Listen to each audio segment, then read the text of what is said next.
Good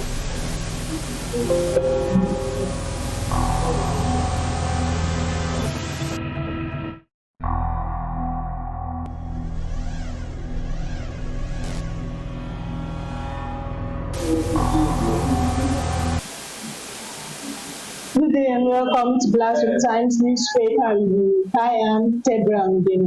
First, the headlines. Lagos, Ogun, Oyo received 2.3 trillion FAHC allocations, generated 5.1 trillion naira in 5 years.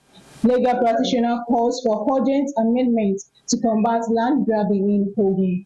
Ogun pensioners laud Abiodun over release of 2 billion naira gratuity. Tinubu approves free rides on Abuja Metro until December. People living with disability to Abiodun, our marriages crashing, we are hungry.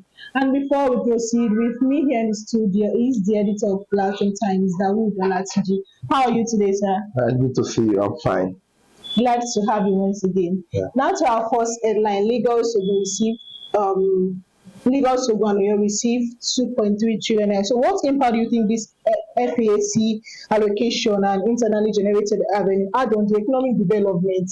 When you see, federal account allocation committee is what we call FAC, and in the last 5 years, Parliament was able to dig to get how much was collected by these three states. Don't forget that these three states, Lagos, Ogun, and Oyo, are the states that have regular governors that have spent 6 years, 5 years in service. Because although they had the issue, they have staggered election. Ekiti also had staggered election, and then Osun State. So when you now look at the amount that was received so far, we want to put it side by side with what each government has achieved. That is the work of journalists. Having uncovered the fact that these states have collected this huge amount of money, the next thing is now say, okay, if you have collected this amount of money, what have they used it for? That's where the FOI Act will come in. Freedom of Information Act. So journalists can write the government announced that they come. We are able to get this fact from you. So what did you use the money for? It's for the sake of the people, the owners of the money, to know that okay, this amount of money, 2.1 trillion, yes, and then they generated over 5 trillion naira. So I have to give kudos to them that they generated more than what they collected from federal. So it means some of these, either all of them, all the states, or the three states, or among them, can survive without federal allocation. So if they could generate over 5 trillion naira in 5 years, another question to ask is that when you now put 5.1 trillion naira and then 5.1 trillion naira and then 2.3, if you put the two of them together, we are talking about 7.3 trillion naira that was spent by these three states. The impact should be set by the people. Guys now need to go to the street and ask. For instance, you can ask for Ogun State. Ogun State governor promised to give good governance through Ishoya mantra. Ishoya is infrastructure, social welfare and well-being, education, youth empowerment and employment, and agriculture. How has this government fared in infrastructure, considering this huge amount of money? How has it fared in education, youth employment, social well-being, education, and agriculture? You have to look at it. But out of this 7.3 trillion naira, you also need to go down in the story to know that Ogun State has 700 billion. So Lagos top. Lagos has close to 3 or 4 trillion naira. Has a very huge amount of money among the three of them. So what to say, okay, this 700 billion naira that was generated through IGR, internal generated revenue, and the federal allocation account, committee allocation. Uh, this amount of money that was generated through this way, what was EU for? Can we look at it? Okay, how many roads? Like state government told us that he has constructed 600 kilometer roads. We have to ask, okay, at what cost? If he has built hospitals, how many? At what cost? So the government need to be transparent. And the Lagos State, which take the relevant share of this, but also be ask questions. How are you able to? How did you spend this money? And then on your state. So people must ask questions. And going by your question, yes, for us to know the impact, we have to ask people that apply the roads. How motorable are the roads? How affordable are the hospital bills? How standard is the education? How vibrant is agriculture? And then how well, how good is this social welfare around it? So if you can ask this question, then government can provide answers to us. I think people will be okay with it. All right, thank you for that. Now to our next headline.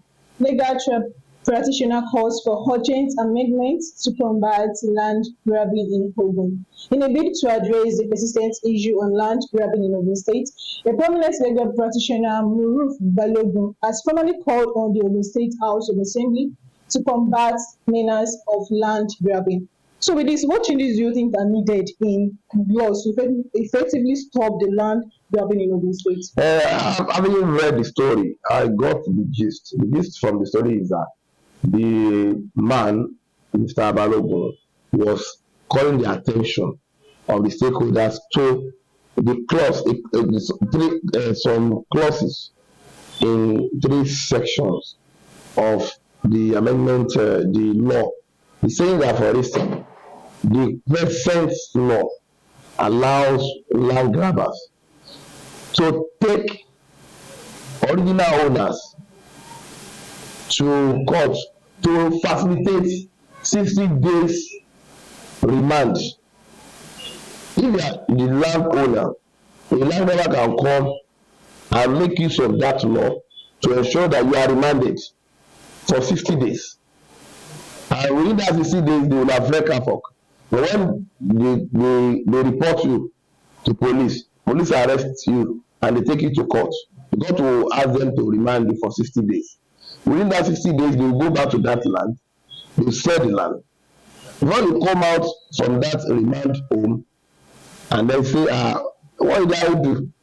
By the time you go back, get back to your land, they will have even constructed on it. So he's saying that there is need for amendments to check land grabbing. I want to have people that have to have something to do with build construction in Ogun State. They will tell you that it is not a good story because land grabbers are just, they call them monile. A portion of land to be sold 3 times. You can buy a portion of land 3 times from 3 people, families. So it's so bad in Ogun State. So I will hope that the State Assembly will respond positively to the call by the man, the lawyer, that they need to amend. When they amend it, it will empower the original owners to challenge land grabbing and it will reduce the menace of land grabbing. All right, thank you for that. Now to our next headline. Ogun pensioners Lord Abiodun Hoba release of 2 billion naira gratuity. The Nigerian Union of Pensioners Ogun State Council has expressed profound gratitude to the Governor of Ogun State, Dr. Dapo Abiodun, for his recent approval of 2 billion naira for the payment of gratuities of state and local government pensioners. So how do you think this kudos for this? of this to of the pensioners I'm not a pensioner. I'm about it. Yeah, I'm not a pensioner. I can't know how it. I know it will have serious impact. One of the impact to have is it will give life back to the pensioners, and it will send another very good signals to people that are serving. They will not. They will see reason they should not be corrupt. They don't need to be panic for tomorrow. You know, people they unknown, because of fear of unknown. Fear of unknown that hey, what's going to happen to me after my retirement? So it makes people to steal public funds. You want to prepare very well. They steal. Look at an individual that stole over 80 billion naira. What do you want to use it for? If you want to chop a cow every day, you cannot finish it in 10 years. So what are we talking about? So the mentality is so damaged that our leaders are just, they know nothing but to just steal money. So going on for the release. Kudos to him, because if he does not release it, there is nothing anybody could do. Just continue shouting. And we should also call the attention of Mr. Governor that it should not end there. Should not end there. Other things that need to be done for the pensioners should also be done. The increment should also be done. It's not where pensioners are still collecting 3,000 naira monthly. It's bad. In fact, 10,000 naira cannot sustain them for a month. In Nigeria today, 10,000 naira cannot sustain an individual for a month, let alone an elderly person. He's going to buy drugs, going to maintain his health, going to also pay some bills of his children. Or again, there's something where you have many graduates that are still dependent, that still depend on their parents. Therefore, that they are graduates because they have no job. So the governor, yes, kudos to him for this. We should do more than this. At least it will bring smile to some people's Definitely. faces. Thank you for that. Now to our next headlines. Tinubu approves free rides on Abuja Metro until December. President Bola Tinubu has announced that passengers can enjoy free rides on the newly commissioned Abuja support system until December 31st. So what do you have to say about this new inauguration? It's good. It's marketing. It's a marketing strategy. So people have used to that rail. By the time they now start charging, they'll have used to it. And then it's also good to relieve people. Like the popular slogan, pressure to work. So there is pressure. Many people are under pressure, except politicians who get free money that are not under any pressure. But there are pressure on Nigerians how to survive. So if we have a president that thinks of easing the burden, relieving them, I think we should also give kudos to it. But I look at it as marketing strategy to also make that idea more popular. When I know that okay, between now and December I'm going to have free ride, I'll be taking that. I will use to it. I wish they can even bring it to everybody. So by the time they now say they want to be charging, all I'm used to it. You don't understand. It will give them more patronage. I think so. But we should give kudos to Mr. President because that's 7 months. That's 7 months. Thanks to our president. Now to our last headlines for today. People living with disability to Abiodun. Our marriages crashing. We are hungry. A physically challenged Hani resident of Ogun State, Omoni Abiodun Sheriff, has penned an open letter to the state governor, Dapo Abiodun, accusing him of neglecting the needs of the disabled community in the state. So what step do you think can be taken to help the people living with disability in Ogun State? When I read the story, it's pathetic. But I don't know if you read it. You read everything about all the content. The man said that even the able-bodied people are lamenting. let alone they, Disabled. they are, have issues with their limbs, so that one of the pathetic areas is their spouses. Wives are now, nagging seriously. Marriages are now crashing because they cannot afford to feed their what's Their it called, family. their family. So, and the governors should weigh in by, ordinarily not only the government should find a way of mitigating the suffering of this they call it akoda, this I don't want to call them disabled, physically challenged people. There should be a way of easing their task. They should subsidize everything for them, sincerely. They should subsidize everything for them. Once you are a disabled, visually challenged person, when you get to the market, I'm talking of, when you go to the say, Mama, the governor say, if you sell a Congo of rice for, is it 2003 or 2000, every visually challenged person, you must sell it for 1,000. You will look at him and say, you don't know what they are talking about. So I think there should be an arrangement. Maybe they will create a market for them, even transportation, even drugs, medicine. They should ease their task, sincerely. And then stipends should be given to them every month. That's what we call government. Sincerely, that's what we call government. You have to look at the side vulnerable. They are the most vulnerable people because of their situation. So there are some, they are physically challenged, but they are rich. They are richer than everybody. We are talking about those that are physically challenged and also helpless. They should also help them so that they will not add more burdens to them. They will not be thinking of why did they come to the world.